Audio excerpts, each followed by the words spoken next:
I'm going to be talking about toileting routine and suggestions that I have to help your child improve their outcome and in general tolerance for toileting. So things that we're going to be talking about: appropriate potty posture and how to tolerate sufficient time on the toilet to be effective, and how to look at effective pushing and what that can look like.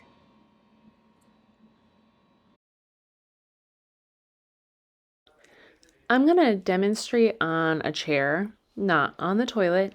And keep in mind that if your child has a lot of fear or anxiety, or the restroom is not a place of comfort yet, you can definitely practice the same routine on a chair outside of the toilet, outside of the restroom as well.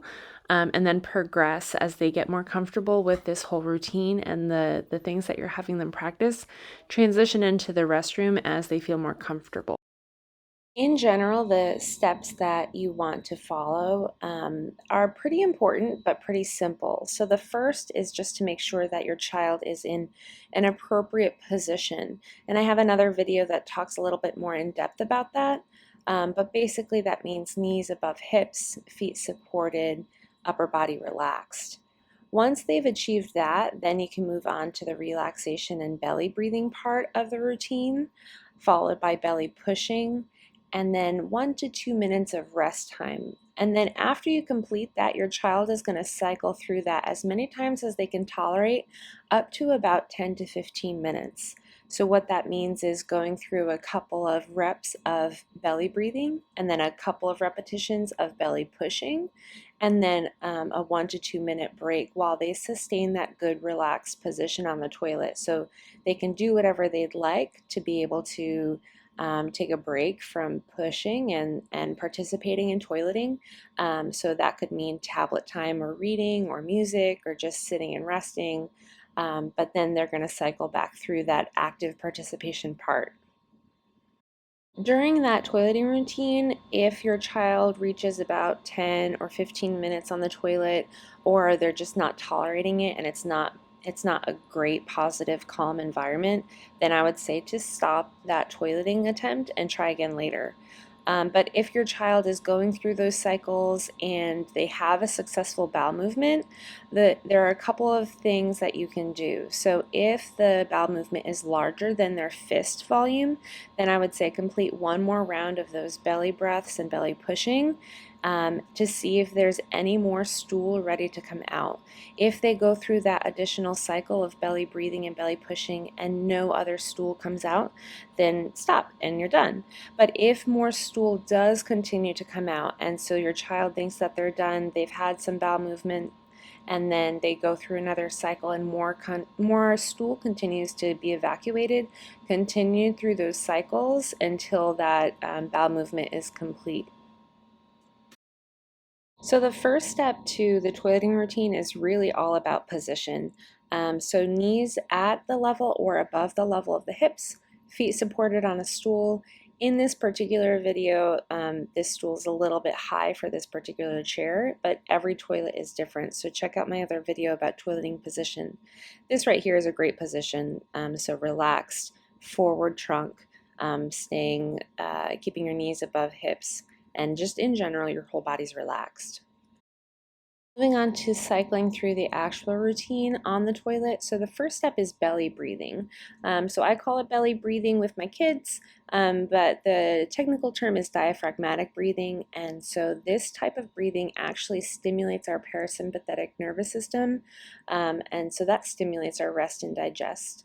So the steps with this are making sure that your body is relaxed, and then making sure that your belly is relaxed so that when you take those deep breaths, your belly is able to expand. Those muscles are able to allow that air to come down, and your belly increases in size to accommodate that air that you're breathing in.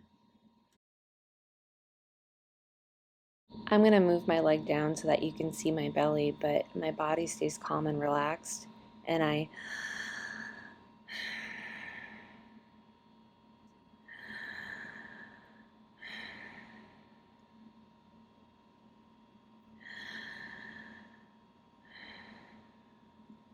gentle, slow breathing, keeping your body relaxed, not forcing the air out after your breath. and staying in a good position. The speed that your child goes at is going to be different than mine and different than yours. All of our lung sizes are different.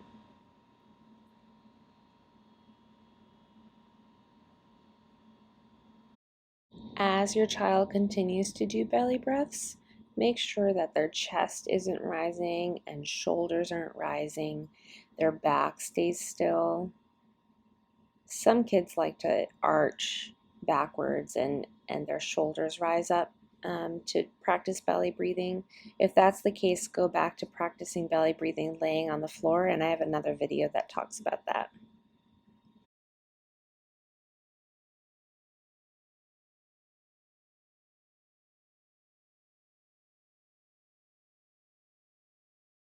Next step of that cycle that we're working through for toileting routine is belly pushing. And so what this really is, we're increasing intra-abdominal pressure, which means that in our abdomen, we're increasing pressure while opening our pelvic floor muscles. Our anus opens to accommodate, to allow stool to evacuate. So what this looks like on the toilet is we see the belly push out, and then we ask your child to drive the pressure down and out through their bottom. And I like to use my hand to help them visualize what that looks like and to move my hand into the direction that we want their anus to be moving down into. But if that's not something you're comfortable with, just helping them generate that pressure is going to be helpful. So putting the back of your hand on their belly while they push your hand out, they can visualize pushing their belly out, pushing their belly big. You can also practice this laying on the floor with an object on their belly, and I have another video that talks about that if you need more information. So I'm going to transition to belly pushing, and I'm using my left hand to show you when I'm pushing my anus down and open and the direction that it's moving in, and definitely exaggerating the magnitude. But just to visualize that my anus is going down towards the floor and opening. So right now, watch my belly push out just gently. And then while I do that, I direct the force down through my bottom. So pushing out, directing the pressure down through my bottom, and then relaxing. I'm also counting as I do this, so I'm going to push out, push down, and I count out loud. You can see my lips moving. 1, 2, 3, 4, 5. I'm going to do it again. Push out, push down. 1, 2, 3, 4, 5. And it's important to know the reason for counting out loud versus just in your head is that out loud counting makes sure that your child isn't holding their breath, and doing that push that sounds like so that breath holding technique can actually create muscle tension and contribute to pelvic floor muscle closing, and so we want to avoid that. So out loud counting just ensures that your child isn't holding their breath. So after you finish that cycle of breathing and pushing, then you rest for 1 to 2 minutes. Stay in a good position, and then you'll cycle back through the breathing and the pushing again. My advice when it comes to helping your child increase the time that they're able to tolerate on the toilet, using activities that they can stay still and keep that good position in, but entertain them. So either reading or music or watching a tablet, a movie or whatever.